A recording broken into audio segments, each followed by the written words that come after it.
maritime operations, missile tests, landing exercises. The Pentagon has been sharply stepping up its efforts to counter China's growing military power, seen increasingly as a threat. Recently, an American warship approached the Paracel Islands, an island chain claimed by Beijing in the South China Sea, to affirm international freedom of navigation in the region. The USS Wayne Meyer, a guided missile destroyer, passed near the islands to contest Beijing's sweeping claims to the seas around the archipelago, which is also claimed by Taiwan and Vietnam. The Chinese claim would block innocent passage by other countries' ships and is not permitted by international law, a U.S. 7th Fleet spokeswoman said. This was the sixth freedom of navigation operation this year, a clear acceleration in pace. There were a total of 8 in 2017 and 2018. And only 6 during the entire Obama presidency. The U.S. Marine Corps announced it had conducted exercises on the Japanese islet of Ijima,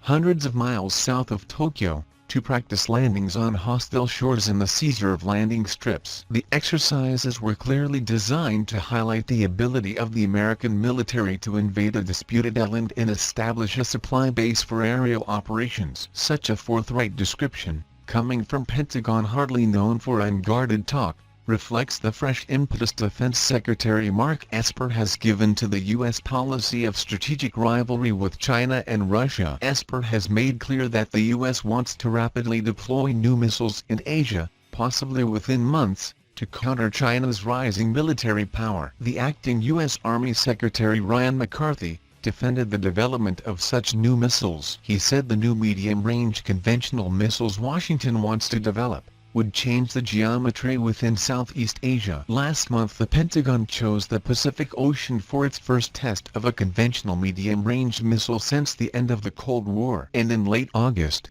Washington formally established its Space Command, or SpaceCom, a new unified command charged with ensuring U.S. domination in space, where China has been increasingly active. Beijing rattled U.S. military officials in 2007 when it launched a missile that located and then destroyed a Chinese satellite, in a dramatic demonstration of China's growing ability to militarize space. India and Malaysia conducted a joint naval-military exercise to test interoperability of their navies in Southeast Asia and Western Pacific regions. 2 warships, INS Sahyadri and INS Kiltan, have been dispatched by the Indian Navy to Malaysia for the bilateral exercise. The sea phase of the exercise, which is named Samudra Laksamana, was conducted off the Malaysian port of Kota Kinabalu. In the harbour phase of the exercise there were professional interactions between naval crew of the 2 countries. Official calls, social engagements, visits by the local populace and various sports events were also part of the harbor phase. South Korea is to invest $74 million to develop a weapon system by 2023 that can detect and strike drones,